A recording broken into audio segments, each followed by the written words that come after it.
Hey guys, let's get more news about Steelers, but first, don't forget to subscribe and leave your like.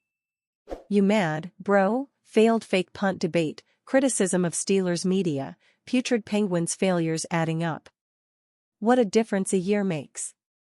Right about this time in 2023, the Steelers were 6-3, but no one was happy because we were all in full-blown Fire Canada mode. Now the Steelers are a mere one game better at 7-2, yet it feels 180 degrees different around the city. Pittsburgh appears to be overwhelmingly optimistic about the local football team. So much so that this week, for the most part, the majority of the complaints I received were about the media asking questions surrounding one rarely seen play that actually worked and pushing back on criticism of another trick play that didn't during the team's 28-27 win in Washington. Meanwhile, a year ago, the Penguins were plodding along at 9-8 through 17 games. And this year, well, never mind. This year, things with the Pens are actually even worse. So we've still got plenty of fodder for this week's You Mad, Bro? A lot of people were angry with me because I was critical of the Steelers running a fake punt from their own 16-yard line Sunday. It would have worked if James Pierre didn't drop the pass from Miles Killebrew. But I thought the risk of running that play from their own 16 was unnecessary. As for Rich, he liked the call. No. It wasn't a bad play design. But if that play design relies on one DB throwing to another DB, I'm not calling it on my own 16 because, well, you saw why. Jesse was also on board with the decision. Because the swap of possession became at least a free field goal and eventually a free touchdown. That's why. The defense had just forced a pair of 3-and-outs to begin the game. When there is a full field to defend, punt the ball. Maintain the lead. Jake is also calling me out. No. It was first guessing. My first guess is always to punt from your own 16. Al sent me this message after the Dallas Stars scored 6 times against the Penguins in the first period of Monday night's game. Based on how bad the Penguins were that night, honestly, those 3 guys would have been an upgrade. A significant upgrade. This guy thinks the Penguins are in need of an old-fashioned coaching rant the likes of which we used to get from Michel Therrien. Forget Therrien and the soft yelling. What this team really needs is Jim Rutherford and some hard roster reconstruction. This is a message from Michael. He apparently doesn't understand the concept of a post-game interview. He is upset that someone asked Steelers center Zach Frazier about how they baited Washington to jump offside on that 4th down play with a minute left in the game Sunday. So you are upset that a reporter asked a question? Oh, my. God forbid. Well, I have no idea how old you are.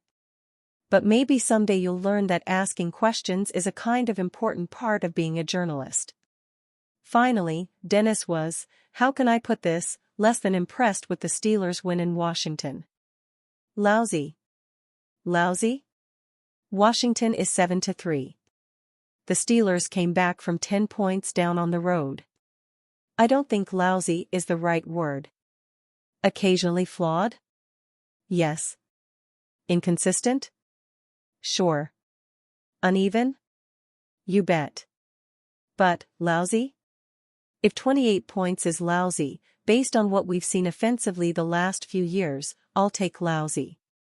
Dolphins cornerback rips Pittsburgh Steelers safety, I got no respect for it.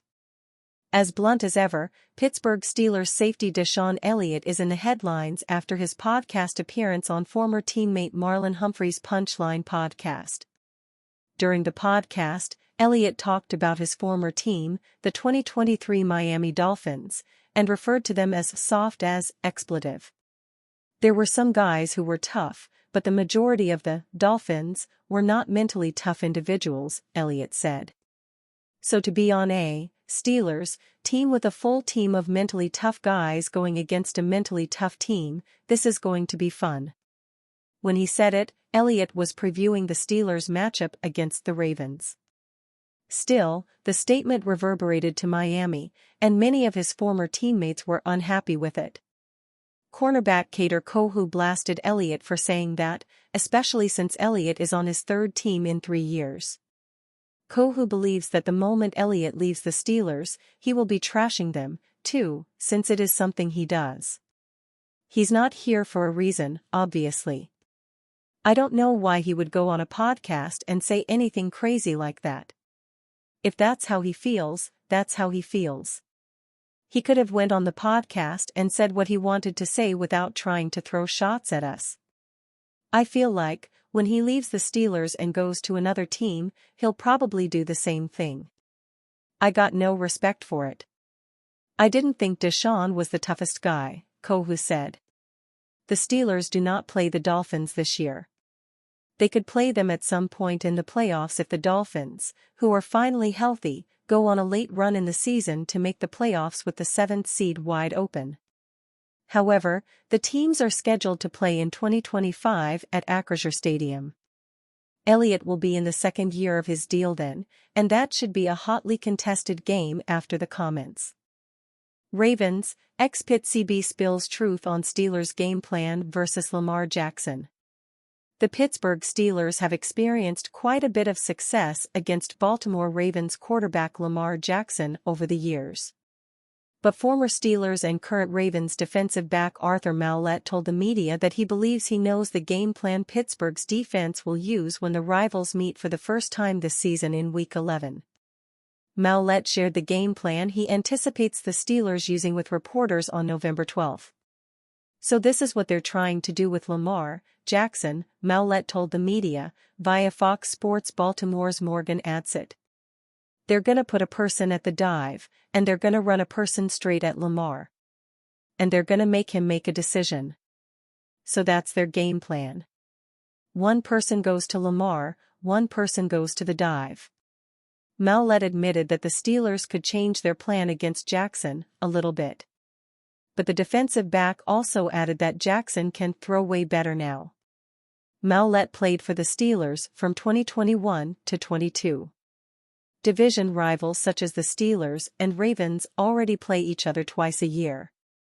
On top of that, Mike Tomlin and John Harbaugh are the 2 longest-tenured head coaches in the NFL. So, there's a lot of familiarity in the Pittsburgh-Baltimore rivalry. There's even more, with players such as Maulet, linebacker Patrick Queen and a few others switching sides. Even still, it's a little bit interesting that Maulet is so confident he knows exactly how the Steelers are going to try to defend Jackson. Because Maulet didn't exactly prepare to face Jackson over and over again. During his 2 seasons in Pittsburgh, Jackson only started versus the Steelers once. In that game, the Steelers did succeed in stopping Jackson. He completed 62% of his passes for 253 yards, with 1 touchdown and an interception. Jackson also had 34 rushing yards. The Steelers won 20-19. Jackson was injured in the other 3 matchups when Maulet squared off against the Ravens with the Steelers. That hasn't been the only time when the Steelers slowed down Jackson. The 2-time MVP has dominated the league overall, including the AFC North. He has posted a 17-7 combined record versus the Cincinnati Bengals and Cleveland Browns. But Jackson is 2-4 with 4 touchdowns and 7 interceptions in his career versus the Steelers.